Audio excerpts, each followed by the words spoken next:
L'évolution de ta relation, on va aller voir comment ça bouge pour vous en ce moment dans les énergies qui sont plutôt lourdes, mais qui permettent quand même de faire pas mal de déblocage personnel.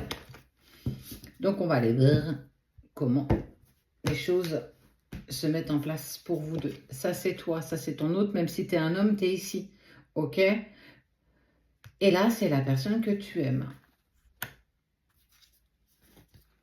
Ton autre travaille profondément ses blessures. Il prend conscience de ses répétitions de schéma, de cette distance qu'il t'a imposée. Il est loin d'être sot.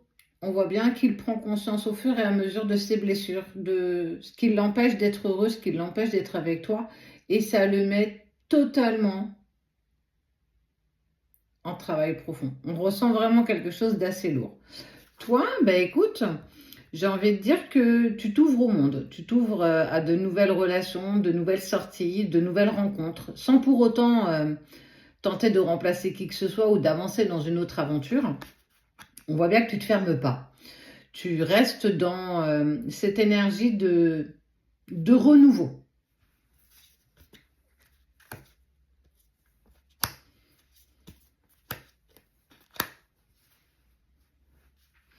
Il y a une décision qui va devoir se poser parce que au-delà qu'il travaille ses blessures, il fait le choix à un moment donné d'un retour vers toi. Ce qui va être perturbant, c'est que toi, tu atteins une certaine stabilité dans ta vie, dans tes nouvelles relations, dans des nouvelles rencontres. Et je ne te parle pas forcément de nouvelles rencontres amoureuses, même s'il y a. On voit bien que tu vis actuellement, ou en tout cas, cette invitation commence à faire germer une relation assez discrète, assez douce, très légère, qui va te faire du bien. On sent bien qu'il y a quelque chose de nouveau pour toi, qu'il y a quelque chose un renouveau. Et puis, il y a ton autre qui, à un moment donné, décide de revenir. Et il va falloir faire un choix. 1, 2, 3, ouais. Tu vas rester assez distante face au retour de ton autre. Tu vas rester assez froide, j'ai envie de dire. Et là, on voit bien qu'il y a sans doute même presque un switch qui peut se mettre en place, qui va se mettre en place, où toi, tu n'es plus dans l'attente de quoi que ce soit. Tu te méfies justement de son retour parce qu'il y en a eu déjà pas mal. Et c'est pas pour autant qu'il t'a choisi, en fin de compte. Et toi, tu es dans une telle nouvelle énergie qu'aujourd'hui, tu n'as plus forcément envie de souffrir à nouveau. Il y a la perspective de nouveauté, il y a la perspective de légèreté, de nouvelles rencontres, on sent une nouvelle impulsion qui est en toi. Et on voit que lui, est-ce que c'est un retour parce qu'il travaille encore profondément ses blessures et que quelque part, il a encore besoin d'aide? Est-ce que c'est un retour sincère? Est-ce que c'est véritable le dernier retour qui lui permettra vraiment d'acter les choses par la suite? Ou bien c'est encore remettre un pansement sur ses blessures parce qu'il sait, et tu l'as tellement aidé par le passé comme ça, que c'est avec toi qu'il va pouvoir penser ces mots. Mais on voit bien que tu ne vas pas être totalement en harmonie avec ce retour parce que c'est un goût, toi, de déjà vu. Et parfois, quand on a eu le déjà vu et qu'on a souffert et qu'on a attendu et qu'on a été envahi de désillusions parce qu'en fait, ce n'était pas un véritable retour, mais juste un appel d'aide, forcément, ça met en travail. Et on est sur une période de 4 à 8 mois pour le retour de cette personne dans ta vie. Alors en gros, c'est pas demain, mais c'est pas pour autant que les choses vont pas se mettre quand même en place et que tu vas pas avoir des indications par rapport à ça.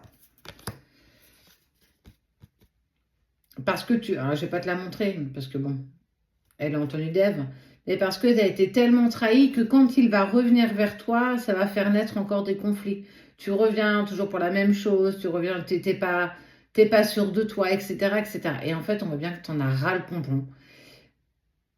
Et que justement, c'est en imposant aussi ta façon de voir les choses, c'est aussi en indiquant que toi aussi, tu as vécu des choses douloureuses et que tu les as traversées seule et que tu n'es pas là juste pour penser ce que lui n'arrive pas à faire, que toi, tu as repris ta vie en main, que tu t'es mis en action, que tu as fait de nouvelles rencontres, que tu as même accepté de nouvelles invitations, voire commencer une relation plutôt discrète, plutôt douce, et le voilà qui revient dans ta vie. Alors ça a un sens forcément, mais on sent que ça va quand même être douloureux parce que tu l'aimes tout autant profondément qu'avant, mais est-ce que c'est possible? Est-ce qu'on peut vraiment avancer ensemble? Est-ce que c'est un vrai retour?